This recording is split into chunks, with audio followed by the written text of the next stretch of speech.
The Twisted Metal TV series has arrived, marking the rebirth of another infamous game as a TV show. The initial response to the show has been positive, thanks to its star-studded cast and an enigmatic ending. In this recap and review, I'll delve into all the key aspects of the show. Be warned, there will be spoilers, so proceed with caution. Don't forget to hit the subscribe button. Let's begin by discussing each of the main characters and their respective endings. John Doe is the central character we follow throughout the series. He wakes up in a car with no memory, except for fragmented recollections of the fall, an apocalyptic event that occurred 20 years ago, plunging the world into chaos. Some civilizations emerged from the ashes, while others were abandoned and forgotten. The outsiders comprised the lower citizens of the prisoners. Among them was John, a milkman who undertook risky deliveries between cities beyond the borders. Despite the perks, his profession exposed him to considerable danger, as milkmen were frequent targets for their packages. John Doe received a once-in-a-lifetime opportunity to make a final delivery for Raven, the COO of New San Francisco. Success in this task would grant him the chance to reside in New San Francisco for the rest of his life, a dream he held close to his heart, to become the first milkman to die of old age, not while on the road. The main plot revolved around John's journey, encountering various characters along the way, including Quiet,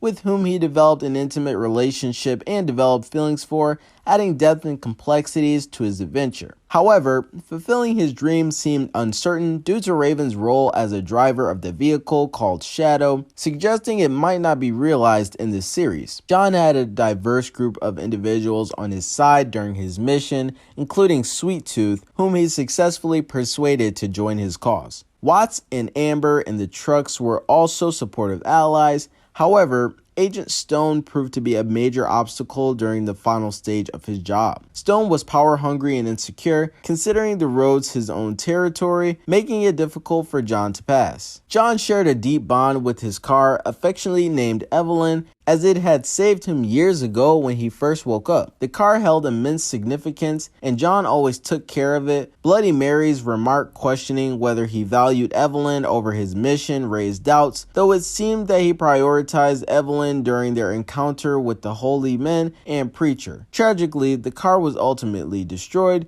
leading John Doe to move on from his loss. With the package collected from Calypso in New Chicago, John managed to return to the border of New San Francisco. Despite promising Quiet that she could accompany him, he entered the city alone, leaving her behind. However, Raven was not permitted to go inside the deal as she was not a part of the original agreement. To force her way in, she resorted to firing at him, causing him to require medical attention. This event led to the main twist in the story. John Doe was not cut out for a life confined behind walls without action, where routine governed everything. He had been a milkman and yearned for a more liberated existence. John expressed his desire to leave the city, but Raven was unwilling to allow it. Instead, she revealed his old home and family photos, promising to help him reconnect with his forgotten past. Despite his deep affection for her, John was ready to abandon everything for a life of quiet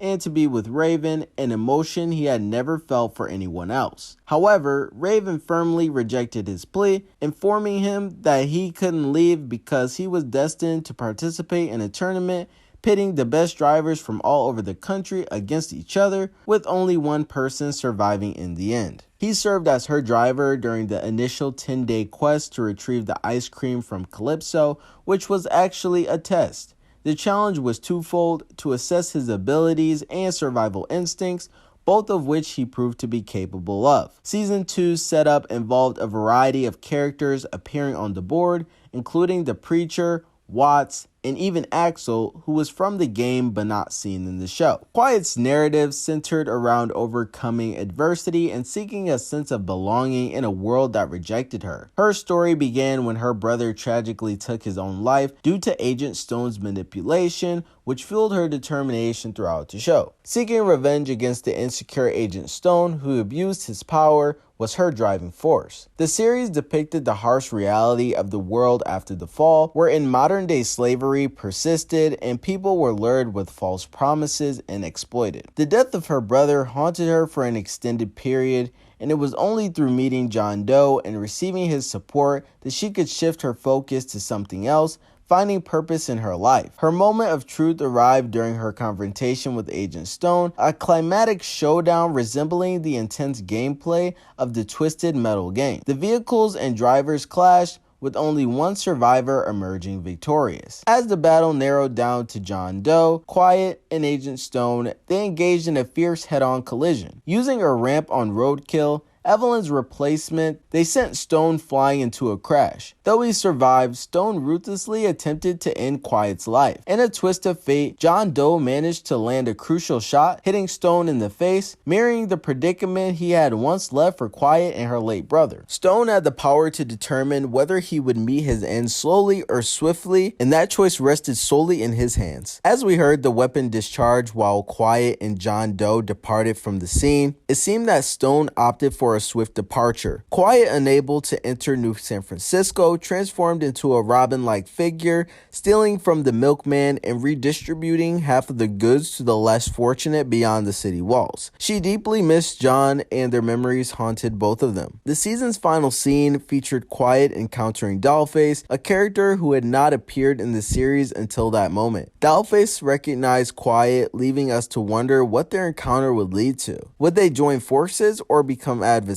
Sweet Tooth was undoubtedly my favorite character in the show. He brought fantastic comic relief, and Will Arnett's portrayal of him was absolutely perfect. The combination of a menacing presence and mentally unstable kindness was enough to send chills down your spine if you ever encountered him in person. His dynamic relationship with Stewart was truly captivating to watch. Despite their physical similarities as big guys, Stewart was nothing like Sweet Tooth, yet they found common ground. In the final episode, we witnessed the extent of his chaos, and he killed even those on his side, declaring there are no sides. This highlighted that he could never be a trustworthy partner, demonstrating the depths of his unbridled madness. That's why we witnessed Stewart and Mike firing at him, leading to him being struck by a car and leaving his mask behind on the ground. I'm certain we'll see him appear in the next season, as the deliberate placement of the mask speaks volume. Agent Stone in particular was one of the most developed characters in the show. Previously as a mall cop before the fall, he was subjected to constant disrespect from those around him. However, on the day of the fall, he transformed into the character we see in the present day, a ruthless individual who killed innocent people as they mocked him. The most crucial aspect of this transformation was the fact that he had shown no remorse for killing a young girl, which led him to become the hard-faced, tough person he is now. His actions stemmed from a power complex and deep-seated insecurities about his own power. While this narrative deviated slightly from the game, it provided a more comprehensible backstory and a clear connection to his motives. He became an evil individual who unseemingly took pleasure in taking people's lives.